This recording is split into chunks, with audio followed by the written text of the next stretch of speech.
आप सभी को जय गुरु। उम्मीद है कि आप सभी अपने अपने जीवन में सुखी हैं, स्वस्थ हैं, प्रसन्न हैं और आनंदित हैं। आज मैं एक बार फिर आप सभी को लेके आई हूँ अपने ठाकुर जी के दरबार और ठाकुर जी के दर्शन कर लीजिए। उम्मीद है कि आप सभी स्वस्थ हैं, प्रसन्न हैं, आनंदित हैं। आज पिछले वीडियो की कुछ बातें और आप सभी के सामने शेयर करूंगी, मगर इससे पहले आप सभी से एक अनुरोध करना चाहूँगी कि आपका सपोर्ट, आपका आशीर्वाद और आप यदि मेरे चैनल को सब्सक्राइब ना करें तो मैं कतई किसी कीमत पर आगे नहीं बढ़ पाऊँगी। ठाकुर जी की अधिक से अधिक बातें हमारे गुरु भाई बहनों और अन्य लोगों तक नहीं पहुंचा सकूंगी। इसीलिए आपसे अनुरोध है कि जो भी मेरा ये वीडियो देख रहे हैं तो प्लीज़ मुझे अपना आशीर्वाद, इस चैनल को सब्सक्राइब और वॉच करके मुझे जय गुरु लिख के ज़रूर दें। मैं उस बात तक पहुंची थी,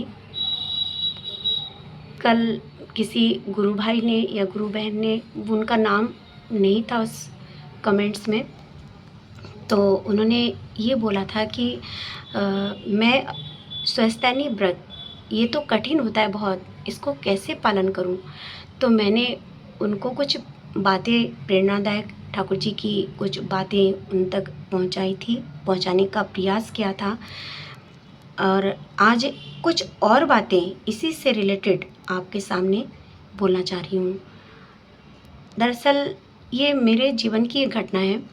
मैं भी तो पहले शाकाहारी नहीं थी, मैं भी पहले नॉनवेज खाती थी, मगर मैं ये गीता में भी पढ़ती थी, ठाकुर जी की जितनी बुक्स हैं सबका डीपली अध्ययन करती हूँ। स्वस्थानी व्रत के संबंध में भी कई सारी बातें मैंने पढ़ी हैं, मगर मैंने ठाकुर जी से एक बात कही थी, जो मैंने पिछले वीडियो में भी बोला था कि ठाकुर जी, मुझ में कोई ताकत नहीं है कि मैं आपके इस महान व्रत को पाल सकूं, मगर यदि आपने मुझे आशीर्वाद दिया और ये छोड़ने की ताकत दी तो ही मैं कर सकूंगी, बिना आपके सपोर्ट के मैं कुछ भी नहीं कर सकती। मैंने दिल से प्रेयर किया था और देखिए 2 महीने के अंदर जो है, ये प्रेयर करते करते मुझे 2 महीने मैंने मेरे ख्याल से मैंने एक दिन भी मिस नहीं किया था। ये प्रेयर मैं रोज़ करती थी और करते करते जो भी मैं बनाती थी नॉनवेज वगैरह, तो उसके प्रति मेरी घृणा पैदा हो गई थी। तो धीरे धीरे ये छूट गया था। फिर गीता जी में भी लिखा हुआ था कि जो लोग मांस खाते हैं और मांस को पकाते हैं तो वो भी पाप को पकाते हैं, इस तरह का लिखा हुआ था। तो मैं नहीं चाहती थी कि मेरा ये जो मन है, ये जो आत्मा है, ये अपवित्र बना रहे, क्योंकि कहते हैं ठाकुर जी मंदिर में नहीं, मस्जिद में नहीं, इंसान के हृदय में वास करते हैं। और यदि वो हमारे हृदय में वास करते हैं तो हम उनको अशुद्ध स्थिति में कैसे रख सकते हैं। ये हमारे अंदर का एक सोच होना चाहिए। तो ये सब सोचती रहती थी और ये सब प्रेयर करते करते बस 2 महीने बाद मेरा ये जो है उन सब चीज़ों के प्रति घृणा पैदा हो गया और अपने आप 2 महीने बाद छूट गया। अब मैं वो बात आगे की ओर ले जाती हूँ जिस घटना के ज़रिए मैं स्वस्थानी व्रत पाल सकी। दरअसल मेरी माताजी को मैं बहुत श्रद्धा भक्ति करती हूँ और माँ की एक आज्ञा में ही मैं, समझिए, सारा काम करती थी। माँ ने ही मुझे ठाकुर जी तक पहुँचाया। बचपन में प्रेयर, जो भी ठाकुर जी की बुक्स थी उनको माँ मुझे पढ़ना सिखाती थी या उनके विषय में मुझे समझाती थी। तो ये सब करते करते मैं ठाकुर जी के प्रेयर रोज़ किया करती थी, उनके सामने गाना गाती थी। ये सब करते करते और ज़्यादा प्रभु के चरणों पर मैं समर्पण हो सकी थी और उसका आज ये नतीजा है कि 2-4 बातें आपके सामने जो भी कह रही हूँ, मेरी माँ का आशीर्वाद था जो ठाकुर जी का आशीर्वाद था। बिना इनके सपोर्ट के, ठाकुर जी के बिना आशीर्वाद के मैं एक कदम भी नहीं चल सकती थी। तो उस दिन की बात है, मैं आप सभी से इसलिए बताना चाहती हूँ कि ये बहुत इम्पॉर्टेंट बात है मेरी लाइफ की, जिस घटना ने मेरी लाइफ को एक नया मोड़ दे दिया। तो ये घटना, मैं कहीं गई थी अपनी माताजी के साथ, तो वहाँ से कार्यक्रम निपटाने के बाद जब हम लोग रास्ते में थे, माताजी और मैं 2 ही लोग थे बस, और जा रहे थे रास्ते से, तो अचानक माँ ने मुझे कहा, तुमने बेटा छोड़ दिया, अच्छी बात है, मीट मछली बहुत अच्छी बात है, छोड़ दिया। क्योंकि मेरी माँ भी स्वस्थानी व्रत पालन करती है और ठाकुर जी की पंच नीतियों को पालन करती हैं। और माँ ने मुझे ये समझाया कि बेटा तुमने जब छोड़ ही दिया तो इसको अच्छी तरह से छोड़ो। तो मैंने कहा क्या बात मम्मी?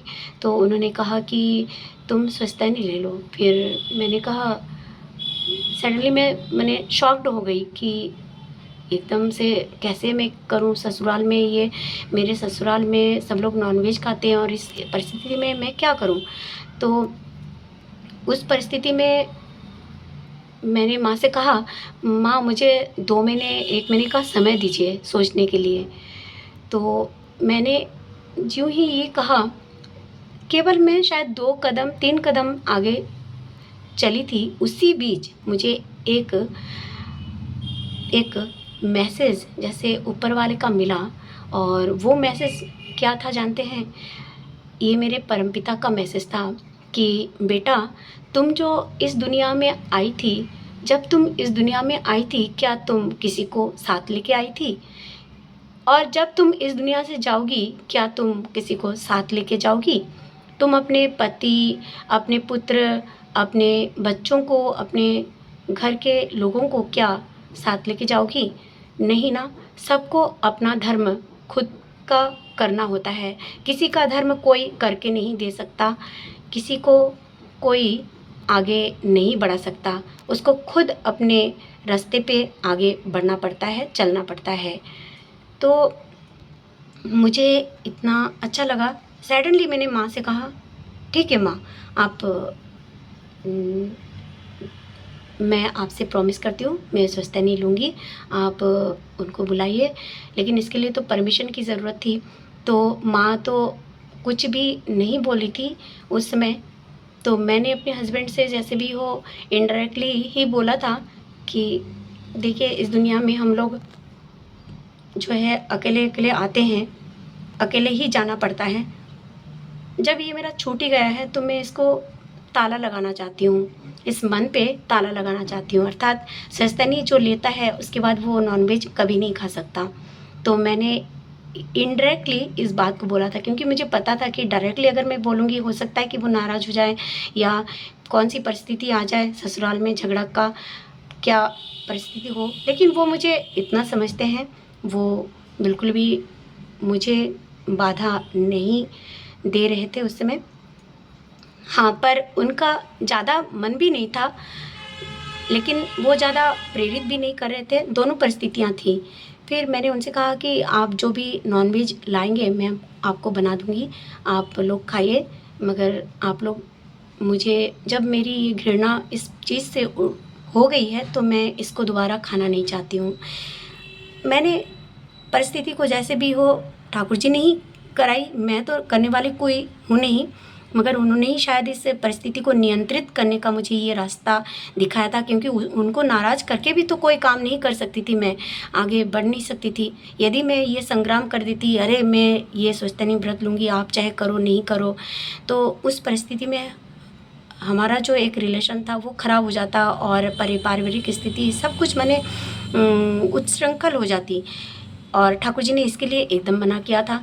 तो ठाकुर जी के जो बातें मैं पढ़ती हूँ उसके अकॉर्डिंग मुझे जो ठीक लगा, मैंने इस तरह से उस परिस्थिति को नियंत्रित किया।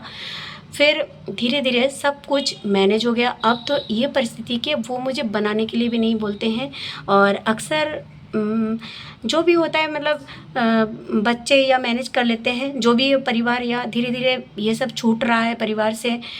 एकदम से परिवार में कोई बहुत बड़ी तूफ़ान नहीं आ सकती। मतलब तूफ़ान मतलब अच्छे बात के इंगित में कर रही हूँ कि कोई भी आप चीज़ तुरंत सडनली नहीं बदल सकते, पर हाँ आपको एक स्टेप ऐसा लेना पड़ता है। अगर आपको अपने ऊपर, अपने परमपिता पर विश्वास, भरोसा और अपने परमपिता पर एक परमपिता के श्री चरणों पे आपने त्याग कर दिया कि प्रभु जो भी आप करेंगे, जो भी करेंगे आप ही करेंगे, ये मैनेजमेंट आप ही संभालेंगे, तो ये हो जाता है। यकीन मानिए सारी परिस्थितियाँ नियंत्रित हो जाती हैं और बिना आपके पारिवारिक झगड़े के कोई भी मतलब आपके आपस में कोई भी मनमुटाव किसी के साथ नहीं होगा। इसकी मैं इसीलिए गारंटी देती हूँ क्योंकि इस परिस्थिति को यदि इस तरह से नियंत्रित किया जाए तो मैं जानती हूँ कि ये हो जाता है। हर कोई सोचता है कि अरे मैं कैसे छोड़ूं मीट मछली, या मैं कैसे एकदम नॉनवेज छोड़ दूं, अब हमारे घर में तो सब खाते हैं, तो मैं ठाकुर जी के व्रत को कैसे पालन करूं। शुरुआत आपसे ही करनी पड़ेगी। मैंने भी तो शुरुआत अपने से किया। मेरी माँ ने भी उस समय जब स्वस्थानी लिया था, हमारे उस परिवार में भी सब लोग नॉनवेज खाते थे, पर माँ के लेने के बाद सब लोगों ने ले लिया और अब 2 लोग और हैं, वो भी धीरे धीरे रास्ते पे आ जाएंगे।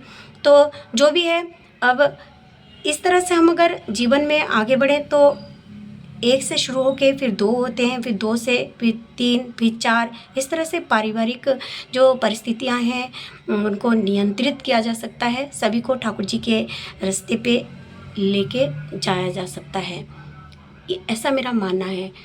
पर हाँ, मैंने अपने हस्बैंड से प्यार से मैंने उनसे पूछा था और रिस्पेक्टली उनसे अनुरोध भी किया था कि मुझे मेरे ठाकुर जी के इस व्रत को पालना है। इनडायरेक्टली मैंने बोला था, एकदम डायरेक्टली मैं अगर बोलती तो उनको हो सकता था कि चोट लगे, इसलिए मैं सच बता रही हूँ। ऐसे मैंने उस परिस्थिति को नियंत्रित किया था और आज देखिए मेरी लाइफ इतनी सुंदर है। मेरे हस्बैंड भी मुझे बहुत सपोर्ट करते हैं और मैं भी उनको बहुत सपोर्ट करती हूँ और कोई टेंशन नहीं है। परिवार में बच्चे प्रेयर करते हैं, सब कुछ अच्छा चल रहा है परमपिता की दया से और भी आगे अच्छा चलेगा। तो जो माताएं बहनें इन परिस्थितियों से जूझ रही हैं उनको एक बड़ा डिसीज़न खुद से ही लेना पड़ेगा। देखिए कोई आके हमारे परिवार को नियंत्रित व्यवस्थित नहीं कर सकता, उसको हमें खुद से ही नियंत्रित या व्यवस्थित करना पड़ता है। इसीलिए इन सब दायित्वों को निभाना बहुत ज़रूरी भी है, क्योंकि ठाकुर जी से हम तभी प्यार कर पाएंगे जब इनकी बातों को अपने जीवन में शामिल कर पाएंगे। उम्मीद है कि आपको मेरी ये बातें पसंद आई होगी। यदि आपको पसंद आई है तो मुझे आपका प्यार, आशीर्वाद और जय गुरु आप लिखिएगा और मुझे मेरे चैनल को आप सब्सक्राइब ज़रूर करिएगा। आपका आशीर्वाद मेरे लिए बहुत ज़रूरी है, आपका प्यार मेरे लिए बहुत ज़रूरी है। आप सभी की मंगल कामना ठाकुर जी के श्री चरणों में करते हुए आप सभी को जय गुरु, वंदे पुरुषोत्तमम।